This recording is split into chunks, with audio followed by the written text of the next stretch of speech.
ഞാനും മമ്മൂക്കയും തമ്മിൽ, ഞാനല്ല കേട്ടോ, ഫോട്ടോയിൽ കാണുന്ന രമേഷ് പിഷാരടിയും മമ്മൂക്കയും തമ്മിൽ.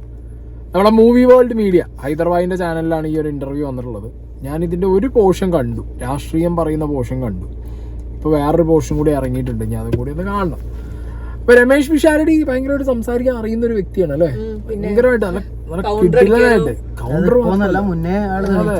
ഇങ്ങനൊരു സംസാരം നമ്മൾ കേട്ടിരുന്നു പോകും. ചിലരുടെ ഇന്റർവ്യൂസ് ഒന്നും നമുക്ക് കാണാൻ അത്ര താല്പര്യം വരില്ല. പക്ഷെ രമേഷ് പിഷാരടിന്റെ ഇന്റർവ്യൂ ആണെങ്കിലും രമേഷ് പിഷാരടി സംസാരിക്കുമ്പോഴൊക്കെ ആണെന്നുണ്ടെങ്കിൽ ഭയങ്കര രസമാണ് കേൾക്കാൻ.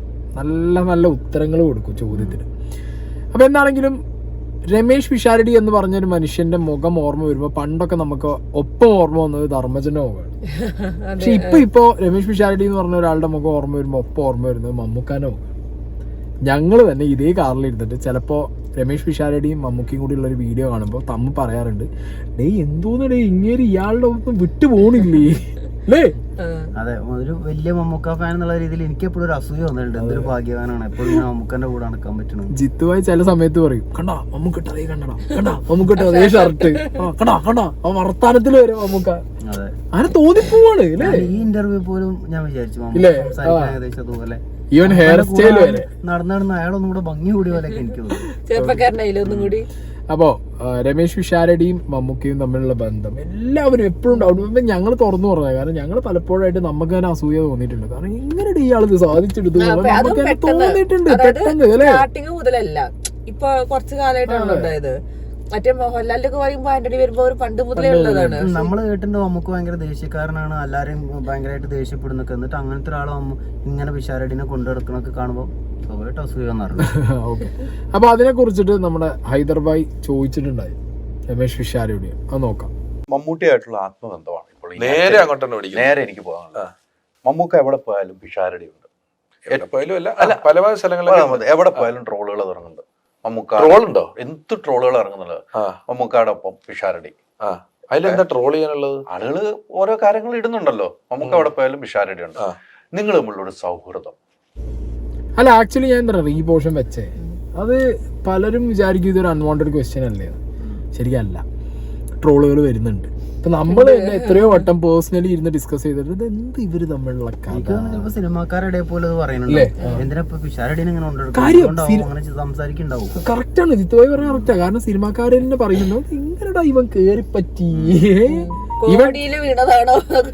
ഇവൻ ദുൽഖർ വരെ വിചാരിക്കും ഞാനാണോ ഇവനാണോ മകൻ, ഇവൻ എങ്ങനെ കേറി പറ്റി എന്നുള്ളത്. അപ്പൊ എന്താണെന്നുണ്ടെങ്കിൽ ആ ചോദ്യത്തിന് ഉത്തരം നമുക്കൊക്കെ കേൾക്കണം എന്ന് ഭയങ്കര ആഗ്രഹം ഉണ്ടാവില്ല. അതിനൊരു എക്സാമ്പിൾ, ഒരു കഥയായിട്ടാണ് രമേഷ് പിഷാരടി പറഞ്ഞത്. അതായത് രമേഷ് പിഷാരടി ആദ്യം പറഞ്ഞൊരു കേസ് എന്താ വെച്ച് കഴിഞ്ഞാൽ മമ്മൂട്ടി രമേഷ് പിഷാരടിക്ക് കൊടുക്കുന്നത് ഒരു കൺസിഡറേഷനാണ്, ഒരു കൺസിഡറേഷൻ. ഞാൻ നിങ്ങളെ കൺസിഡർ ചെയ്യാന്ന് പറഞ്ഞു കഴിഞ്ഞാൽ എന്റെ ജീവിതത്തിൽ നിങ്ങൾക്ക് ഞാൻ അതിന്റെ ടൈമും സ്പേസും തരുകയാണ്, ഒരു സ്ഥാനം. അല്ലെങ്കിലും നമ്മള് വേറൊരാൾക്ക് വേണ്ടി നമ്മളെ ടൈമും സ്പേസ് കൊടുക്കാന്നൊക്കെ പറഞ്ഞാൽ അത് ഭയങ്കര സംഭവം. അത് മമ്മൂക്കാരെ പോലെ ഇത്രയും ലെജൻഡറി ആക്ടർ, എല്ലാ മിനിറ്റുകൾക്കും വിലയുള്ള, എല്ലാവർക്കും അങ്ങനെ തന്നെയാണെങ്കിലും മമ്മൂക്കാനെ പോലെ ഉള്ള ഒരാൾ കൊടുക്കാന്ന് പറഞ്ഞാൽ അത് ഭയങ്കര. അത് മാത്രമല്ല, ഇതിനകത്ത് വേറൊരു ഫാക്ടർ ആണെന്നുണ്ടെങ്കിൽ ചിലർക്ക് പറയാം, മമ്മൂക്ക എന്ന് പറഞ്ഞു കഴിഞ്ഞാൽ ഒരു ലെഫ്റ്റ് വിങ് അനുഭാവിയാണ്, ഒരു കമ്മ്യൂണിസ്റ്റ് ആണ്. അല്ല, രാഷ്ട്രീയമായിട്ടും ഒക്കെ ഇവര് തമ്മിൽ ചേരില്ല. അതെ, കാരണം ഇവിടെ രമേഷ് പിഷാരടി തുറന്നു പറഞ്ഞിട്ടുണ്ട് കോൺഗ്രസ് ആണെന്നുള്ളത്. രമേഷ് പിഷാരടി പറഞ്ഞിട്ടുണ്ട് നമുക്കൊരു കമ്മ്യൂണിസ്റ്റുകാരനാണ്. അതെ,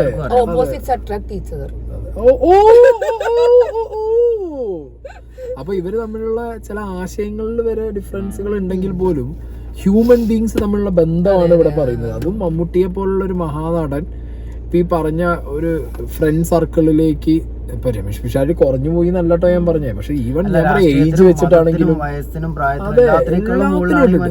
മനുഷ്യങ്ങൾ തമ്മിലുള്ള ബന്ധം എന്നൊക്കെ പറയുന്നത് അത് എങ്ങനെ കണക്ട് ആയി നമുക്ക് പറയാൻ പറ്റില്ല. ഈവൻ മമ്മൂക്കാരോട് ചോദിച്ചാൽ മമ്മൂക്കാക്ക് ഒരു ഉത്തരം കാണില്ല. ചില ബന്ധങ്ങൾ അങ്ങനെയാണ്, എങ്ങനെ കണക്ട് ആയി ചോദിച്ചാൽ ആർക്കും ഉത്തരം ഉണ്ടാവില്ല. ചില ലവ് റിലേഷൻസ് ഒക്കെ കണ്ടില്ല, എങ്ങനെയാണ് അവർ തമ്മിൽ കണക്ട് ആയത് എന്നുള്ളത്. ചില ഫ്രണ്ട്ഷിപ്പ് ഒക്കെ എങ്ങനെ കണക്ട് ആയി എന്നുള്ളത് പറയാൻ പറ്റില്ല. എനിക്ക് തോന്നുന്നു ഇവര് തമ്മിൽ അങ്ങനെയാ, എങ്ങനെ ഇവര് തമ്മിൽ കണക്ട് ആയി പറയാൻ പറ്റില്ല. നിങ്ങൾ എങ്ങനെ പരിചയപ്പെട്ടു, എങ്ങനെ ഫ്രണ്ട്സ് ആയി വെച്ചാൽ രണ്ടാൾക്കും ഒരു ഐഡിയ ഉണ്ടാവില്ല. അതേപോലെ അങ്ങനെ ഫ്രണ്ട്ഷിപ്പ് ആയതാണ് തോന്നുന്നു രണ്ടുപേരും. എന്താണെങ്കിലും ഇതിനെ കുറിച്ചിട്ട് രമേഷ് പിഷാരടി പറഞ്ഞൊരു കഥ ഉണ്ട്, അതൊന്ന് കേൾക്കാം. ഞങ്ങൾ അവിടെ ചെന്നു. അയാള് ഞങ്ങളെ ഒരു മാരുതി 800 കാറിൽ, ആ സ്പോൺസർ ഗൾഫുകാരന്റെ കാറിൽ ഈ പ്രോഗ്രാമിന് എന്നെ വിളിച്ച ആള് മുൻ സീറ്റിലും ഞങ്ങൾ 4 പേര് പുറകിൽ വരുന്ന ഉത്സവ സ്ഥലത്തെത്തി. ഒരു 11 മണിക്കൊക്കെ പരിപാടി തുടങ്ങി, 12:30 1 മണിക്ക് പരിപാടി തീരുന്നു. പരിപാടി തീരുമ്പോഴത്തേക്ക് ഇവർക്ക് ഒരു കൂട്ടുകാരനെ കൂടെ കിട്ടിയ ഉത്സവപ്പറമ്പിൽ നിന്ന് ഈ സ്പോൺസറുടെ ഏതോ ഒരു പരിചയക്കാരനും കൂടെ വന്നു. അപ്പൊ ഇവര് ഷോ കഴിഞ്ഞ് പോകുമ്പം അയാളും കൂടെ കാറി കയറിയപ്പോൾ ഒരാൾ പുറത്തിറങ്ങി നിന്നേ പറ്റുള്ളൂ. സ്പോൺസർ ഓടിക്കുന്നു, പരിപാടിക്ക് എന്നെ വിളിച്ചവൻ ഫ്രണ്ടിലുണ്ട്.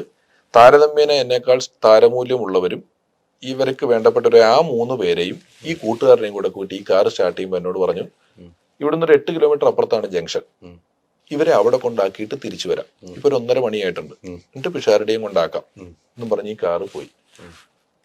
ഇവരെനിക്ക് തോന്നുന്നു ആ യാത്രയിൽ ഒരു കുപ്പിയൊക്കെ പൊട്ടിച്ചടിച്ച് പിന്നെ എന്നെ കൂട്ടാൻ വേണ്ടി ഇനി 8 കിലോമീറ്റർ തിരിച്ചു വന്നിട്ട് തിരിച്ചു പോണോ, അവര് പോയി. ഈ 1:30 തൊട്ടൊരു 3-3:30 വരെ ആ ഭാഗത്തുള്ളൊരു അമ്പലപ്പുറമ്പിൽ ഞാനിങ്ങനെ ഓരോ ലൈറ്റ് കാണുമ്പോഴും ഇത് എന്നെ കൂട്ടാൻ വരുന്നതാണോ എന്ന് അറിയാൻ നിന്നു. 3:30-4 മണിയപ്പോൾ ഉറക്കം സഹിക്കാൻ വയ്യ. ഞാൻ എവിടെയെങ്കിലും കിടന്നുറങ്ങിയാൽ മൊബൈൽ ഇല്ലല്ലോ, ഇവര് വന്നിട്ട് എന്നെ കാണാതെ പോയല്ലോ എന്ന് ഓർത്തിട്ട് അവിടെ തന്നെ ഒരു ഇത്തിരി കാണബിൾ ആയിട്ടുള്ളൊരു സൈഡിൽ ഒരു കടയൊക്കെ ഇട്ടതിന്റെ ബാക്കി ഉണ്ടായിരുന്ന ഒരു പലകയിൽ ഞാൻ കിടന്നുറങ്ങി. രാവിലെ ഒരു 8-9 മണിയായി എണീറ്റപ്പം.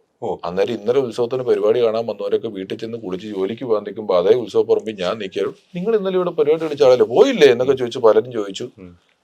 ബസ് കയറി തിരുവനന്തപുരത്ത് വന്ന്, തിരുവനന്തപുരത്ത് നിന്നും എറണാകുളത്തേക്ക് ബസ് കയറുമ്പോൾ ട്രാൻസ്പോർട്ട് ബസ്സില്ല, സീറ്റൊന്നും ഇല്ല, ഉറങ്ങിയിട്ടില്ല, നിന്ന് ഉറങ്ങി ഞാൻ എറണാകുളത്തേക്ക് വരികയാണ്. ഒരു കഥ. അപ്പോഴൊക്കെ നമ്മുടെ ആഗ്രഹം സിനിമയിൽ എന്തെങ്കിലും ആകണം, സിനിമാക്കാരെ പരിചയപ്പെടണം എന്നൊക്കെയാണല്ലോ. എനിക്ക് എറണാകുളത്തുള്ളൊരു വലിയ സ്റ്റാർ ഹോട്ടലിൽ എല്ലാ സിനിമാ താരങ്ങളുമുള്ള അമ്മയുടെ മീറ്റിങ്ങിന് മമ്മൂക്കയുടെ മേബാക്ക് കാറിൽ പോകാൻ ഒരവസരം കിട്ടുമ്പം ഞാൻ അനുഭവിക്കുന്ന സന്തോഷം, എനിക്കുണ്ടാകുന്ന അഭിമാനം ഇവരാരും വാക്കുകളാൽ പറയുന്ന ഏത് കാര്യത്തിനും അപ്പുറമാണ് എന്നുള്ളത് കൊണ്ട് ഞാനത് ചെയ്യും. ലൈഫ് ടൈം സെറ്റിൽമെന്റ് അല്ലേ ഒരാൾക്ക്, അല്ലേ? സീരിയസ് ആയിട്ട്. കാരണം നിങ്ങൾ ഇതിന്റെ കഥയുടെ തുടക്കം ഞാൻ പറയാം. മാട്ട കളിക്കാൻ വിളിച്ചതാണ് രമേഷ് പിഷാരടിനെ. ഒരു അമ്പലത്തിലെങ്ങാണ്ട് മാട്ട കളിക്കാൻ വിളിച്ചു. രമേഷ് പിഷാരടി കൊച്ചിയിൽ നിന്ന് 3-4 ആളുകളായിട്ട് പോകുന്നു. അവിടെ ചെല്ലുന്ന സമയത്ത് രമേഷ് പിഷാരടിനെ കൊണ്ടുവന്ന ആളും സ്പോൺസറിന്റെ ഫ്രണ്ടും ഒക്കെ പാടെ കൂടി കാറിൽ രമേഷ് പിഷാരടിനെ കയറ്റാതെ പോയി. ബാക്കിയാണ് രമേഷ് പിഷാരടി പറഞ്ഞത്. ലൈഫിൽ അത്രയും സ്ട്രഗിൾ അനുഭവിച്ച ഒരാൾക്ക് ലോട്ടറി എന്ന് പറയാൻ പറ്റില്ല. ലോട്ടറി എന്ന് പറയാൻ ലൈഫ് ടൈം സെറ്റിൽമെന്റ് അല്ലേ? അയാളുടെ കർമ്മയ്ക്ക് കിട്ടിയ ആലോചിച്ച് നോക്കൂ. രമേഷ് പിഷാരടി പറഞ്ഞു തന്നെ മേബാക്കില്, അതും മമ്മൂക്കാന്റെ മേബാക്കിൽ പോയി ഇറങ്ങും. അമ്മയുടെ പരിപാടിക്ക് പോവാന്ന് പറഞ്ഞാൽ തന്നെ ഇവിടെ പല നടന്മാർക്കും കാശില്ലാതെ പറഞ്ഞാൽ അമ്മയുടെ മെമ്പർഷിപ്പ് എടുക്കാതിരിക്കുമ്പോ അമ്മയുടെ പരിപാടിയിൽ മമ്മൂക്കാന്റെ ഒപ്പം പോയി ഇറങ്ങണം എന്നുണ്ടെങ്കിൽ ഏതാ റേഞ്ച്? ദുൽഖർ വരെ മമ്മൂക്കാന്റെ ബാക്കിലെ കാറിലാ പോലെ. ഇത് ദുൽഖറിന്റെ ഒപ്പമുള്ള കാറില്, മമ്മൂക്കാന്റെ ഒപ്പമുള്ള കാറില് അതും മമ്മൂക്ക് കാർ ഓടിച്ചിട്ട്. ഞാനിതില് പിഷാരടിനേക്കാളും കൂടുതൽ മമ്മൂക്കയ്ക്കാണ് ഇമ്പോർട്ടൻസ് കൊടുക്കുന്നത്. കാരണം ആ മനുഷ്യന് അതിനുള്ളൊരു മനസ്സ് കാണിക്കണ്ടല്ലോ എന്നുള്ളതാണ്. അയാൾക്ക് വിചാരിച്ചപ്പോ അയാൾക്ക് വേറെ ലാലേട്ടനെ ഒരുമിച്ചെടുത്ത് നമുക്ക് രണ്ടാക്കൂടും പോകാറെന്ന് വേണമെങ്കിൽ അവർക്ക് പോവാം. എന്നിട്ടും പിഷാരടിനെ കൂട്ടുന്നത് എന്തിനു ദുൽഖറിന് വരെ ഒപ്പം കയറ്റി. എന്നിട്ട് മൂപ്പര് വണ്ടി ഓടിച്ച മമ്മൂക്ക ഓടിച്ചു പോകുന്ന മേബാക്കില് ബാക്ക് സീറ്റില് രമേഷ് പിഷാരടി. റേഞ്ച് ഇങ്ങനെയൊക്കെയാണ് ഓരോരുത്തരുടെ ലൈഫിൽ ചില അച്ചീവ്മെന്റ്സ്. ഭാഗ്യം എന്നല്ല, അച്ചീവ്മെന്റ് ആണ്. ഫാക്ടർ ഉണ്ട് ഡെഫിനറ്റ്ലി. ബട്ട് സ്റ്റിൽ എന്താ അറിയോ, ഇപ്പൊ ഈ ജിത്തുവായി പറഞ്ഞ പോലെ മമ്മൂട്ടി എന്ന് പറഞ്ഞൊരു മഹാനടന്റെ മനസ്സും കൂടി നമ്മൾ അറിയണം.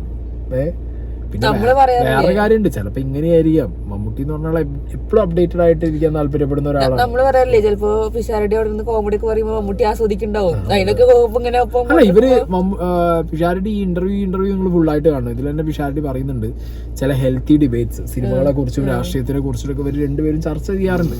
അപ്പൊ നിങ്ങൾ തന്നെ ആലോചിച്ച് നോക്ക്, ഒരു കോൺഗ്രസ് അനുഭാവിയും ഒരു കമ്മ്യൂണിസ്റ്റ് പാർട്ടിയിൽ അനുഭാവമുള്ള 2 വ്യക്തികൾ തമ്മിൽ ഇപ്പൊ മമ്മൂക്കിയും പിഷാരടി ഭയങ്കര രസമായിരിക്കുമല്ലോ. അല്ല, ഈ സിനിമയില് മിമിക്രിക്ക് ഒരുപാട് ഇമ്പോർട്ടൻസ് ഉണ്ട്. അല്ലെങ്കിൽ എന്താ പറയാ, ഈ ഒരുപാട് സിനിമ എന്ന് പറഞ്ഞൊരു സംഭവത്തിന് മിമിക്രി ഒരുപാട് സാധനങ്ങൾ സംഭാവനയുണ്ട്. അതിലൊരു മമ്മൂട്ടിയാണ് ശരിക്കും പിഷാരടി. അപ്പൊ അത് മമ്മൂക്കൊക്കെ ഒരുപാട് ഉപകാരം ചെയ്യുന്നുണ്ടാവും ഇങ്ങനത്തെ ഒരാളൊപ്പമുള്ള സമ്പർക്കം. പിന്നെ കുറെ ആൾക്കാർ ഈ മമ്മൂട്ടി മറ്റേ ഇതിനെ കുറിച്ച് പറയുന്നു, മമ്മൂട്ടിയുടെ ഇന്ന് ചാൻസ് കിട്ടാൻ വേണ്ടിയിട്ടാണ് പിഷാരടി മമ്മൂട്ടീനെ പിന്നാലെ തൂങ്ങി നടക്കുന്നത്. അതിനുള്ള റിപ്ലൈയും കൂടിയും പിഷാരടി കൊടുത്തിട്ടുണ്ട്. അതും കൂടി അവിടെ വെക്കാം. അവസരം കിട്ടാൻ വേണ്ടി നടക്കുന്നു എന്ന് പറയുന്നവരുണ്ട്. ഞാൻ അദ്ദേഹത്തെ വെച്ച് ഡയറക്റ്റ് ചെയ്ത പടത്തിൽ ഞാൻ കയറി അഭിനയിച്ചിട്ടില്ല. അതെ, അദ്ദേഹം എന്നോട് പറഞ്ഞു ഒരു വേഷം വേണം, നീ ആ വേഷം നീ ചെയ്തു. ഞാൻ ചെയ്തിട്ടില്ല. ഞാൻ ചെയ്ത 2 പടത്തിലും ഞാൻ അഭിനയിച്ചിട്ടില്ല. ഈ കണ്ട അതിനുശേഷം വന്ന CBI മാറ്റി നിർത്തിയാൽ മറ്റൊരു പടത്തിലും ഞാനില്ലേ 8ഓളം പടമുണ്ട്, 8 പടമുണ്ട്, ഞാൻ അഭിനയിക്കുന്നില്ല. അപ്പൊ അങ്ങനെ അവസരം കിട്ടാൻ ഇങ്ങനെ നടന്നാൽ അവസരം കിട്ടാൻ ആൾക്കാർ ഇങ്ങനെ നടക്കുന്നു, ഇങ്ങനെ നടന്നാൽ അവസരം കിട്ടും എന്നൊക്കെ ഉള്ളതൊക്കെ ഇവർക്ക് ഇതിനെക്കുറിച്ച് അറിയാത്തത് കൊണ്ടാണ്. അദ്ദേഹം എന്ന് പറയുന്ന ഒരു വലിയ മനുഷ്യൻ, ഇന്ത്യ മുഴുവൻ ആദരിക്കുന്ന, ഇന്ത്യയിലുള്ള ഏത് ഇൻഡസ്ട്രിയിൽ പോയാലും അവിടെയുള്ള ആൾക്കാർ വളരെ റെസ്പെക്റ്റോട് കൂടി കാണുന്ന ഒരാൾ എന്തോ കാരണം കൊണ്ട് എനിക്കൊരു മാർജിൻ ഇച്ചിരി ഇങ്ങോട്ട് നീക്കി വരച്ച് തന്നത് ഞാൻ വളരെ ഗംഭീരമായി സന്തോഷത്തോടു കൂടി എനിക്കൊരു അവാർഡ് കിട്ടിയ പോലെ ആസ്വദിക്കുന്നു. അത്രേ ഉള്ളൂ ആ കാര്യത്തിൽ. അപ്പോൾ ഒരു ദിവസം ഒരു 2-3 ആർട്ടിസ്റ്റുകൾ ഒരു ഫ്ലൈറ്റ് ഉണ്ട്. ഞാൻ അദ്ദേഹത്തിനെ നമുക്ക് എടുത്തുകൊണ്ട് ഒരു ഫോട്ടോ എടുക്കണം. ഞാൻ അവരെ വിളിച്ചു എടുത്തോളാൻ പറഞ്ഞു. അവരെ ഫോട്ടോ എടുത്തു കൊടുത്തു. അവരവിടെ ഇരിക്കുകയല്ലായിരുന്നു ചോദിച്ചു. ഞാൻ അതെ, അവരെ ഫോട്ടോ എടുപ്പിക്കാൻ വേണ്ടിയാണ്. ഞാൻ പറഞ്ഞു എനിക്കൊരു നല്ല മാങ്ങയുടെ കഷ്ണം കിട്ടി, 2 കഷ്ണം അവർക്കും കൂടെ കൊടുക്കണം എന്ന് ഞാൻ ആഗ്രഹിച്ചു എന്ന് പറഞ്ഞു. ആ കോമഡി ഒക്കെയാണ് മമ്മൂക്ക ചിലപ്പോ ഭയങ്കരമായിട്ട്. അതായത് ഇപ്പൊ എനിക്ക് നല്ലൊരു മാങ്ങ കിട്ടി, ഞാൻ അവിടെ ഇരുന്ന ആൾക്കാരെ വിളിച്ചു കൊടുത്തിട്ട് ആ മമ്മൂട്ടിന്റെ ഒപ്പം ഒരു സെൽഫി എടുക്കാന്ന്. ഞാൻ നേരത്തെ പറഞ്ഞിട്ട് കാരണം എന്താ വെച്ചാല് മലയാള സിനിമയില് മിമിക്രിക്ക് ഒരുപാട് ഇതുണ്ട്, മിമിക്രി ആർട്ടിസ്റ്റിന് ഒരുപാട് ഇമ്പോർട്ടൻസ് ഉണ്ട് ഞാൻ പറഞ്ഞു. അല്ല, ആർട്ടിസ്റ്റുമാർക്കും മിമിക്രിക്കും ഒക്കെ ഉണ്ട്. മിമിക്രി എന്ന് പറഞ്ഞ സാധനം സിനിമയില് അല്ല, മിമിക്രി എന്ന് പറഞ്ഞ സിനിമയിൽ അത്യാവശ്യമല്ലേ മിമിക്രി? കാരണം സ്പോണ്ടേനിയസ് ആയിട്ടുള്ള വരരുത് എന്നൊക്കെ പറയാം. മിമിക്രി ആർട്ടിസ്റ്റിന് ഒരുപാട് ഇമ്പോർട്ടൻസ് ഉണ്ട് മലയാള സിനിമയിൽ. അല്ല, ഞാനിപ്പോ എന്താ പറയാ, പുതിയ സിനിമകളിൽ മിമിക്രി താരങ്ങൾക്ക് അവസരം കിട്ടാത്ത രീതിയിലുള്ള ഒരു സൈഡാക്കല് ഞാൻ കാണുന്നുണ്ട്. ഞാൻ ശരിക്കും അത് ഇഷ്ടപ്പെടാത്ത ഒരാളാണ്. ഞാൻ ഫ്രാങ്കായിട്ട് പറയാണ്. Serial, stage programs, reality show കളിക്കുന്നവർ, അതേപോലെ സോഷ്യൽ മീഡിയയിലുള്ളവർ, ഇവരൊക്കെ ഒന്ന് സൈഡാക്കുന്ന രീതിയിലുള്ള ഒരു പ്രവണത സിനിമയിൽ ഭയങ്കരമായിട്ടുണ്ട്. ഇപ്പം അങ്ങനെ സൈഡാക്കലുകൾ വന്നിട്ടുണ്ടായിരുന്നുണ്ടെങ്കിൽ രമേഷ് പിഷാരടി എന്ന് പറഞ്ഞ ഒരു നടനെ കിട്ടുമായിരുന്നു സിനിമയ്ക്ക്, ദിലീപ് എന്ന് പറഞ്ഞ ഒരു നടനെ കിട്ടുമായിരുന്നു സിനിമയ്ക്ക്, ജയറാമിനെ കിട്ടുമായിരുന്നു സിനിമയ്ക്ക്.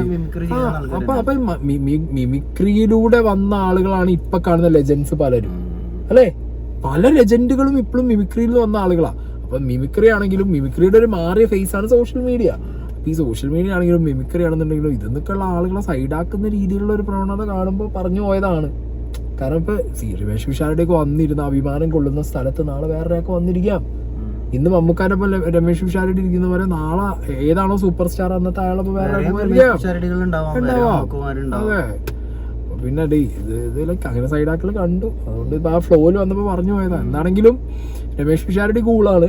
കിട്ടിയ എന്താ പറയാ മാങ്ങ കഷ്ണം വീതിക്കാൻ രമേഷ് പിഷാരടി റെഡിയാണ്. വെറുതെ കിട്ടിയതല്ല അയാളൊക്കെ. അങ്ങനെ ആ സ്റ്റേജ് നമ്മൾ അത്രയും ഈ ഒരു കോമഡി തന്നെ ആലോചിച്ച് നോക്കി നിങ്ങള്. മമ്മൂക്കാരെ പോലുള്ള ഒരു സ്പേസ് മമ്മൂക്ക കൊടുക്കുമ്പോ ആ സ്പേസിലേക്ക് 2 പേരെ വിളിച്ചു കൊടുന്ന് സെൽഫി എടുത്ത് വീണ്ടും കോമഡി അടിക്കുക. അത് ക്ലാസ് മാങ്ങ കിട്ടിയ വണ്ടിയിൽ പോകുമ്പോ ഫുള്ള് കോമഡി ആവും. അപ്പൊ മമ്മൂട്ടി അതൊക്കെ ഇങ്ങനെ നല്ല ആസ്വദിക്കണ്ടാവോ? കോമഡി തന്നെ വെറുപ്പിക്കാത്ത കോമഡി കേട്ടിരുന്ന നമ്മളെ പഴയ ശ്രീനിവാസൻ സിനിമകളൊക്കെ കോമഡി പോലെ എനിക്ക് ഇയാളെ കോമഡി കൗണ്ടറാണ്, കോമഡി അല്ല. അതെ, കൗണ്ടറാണ്.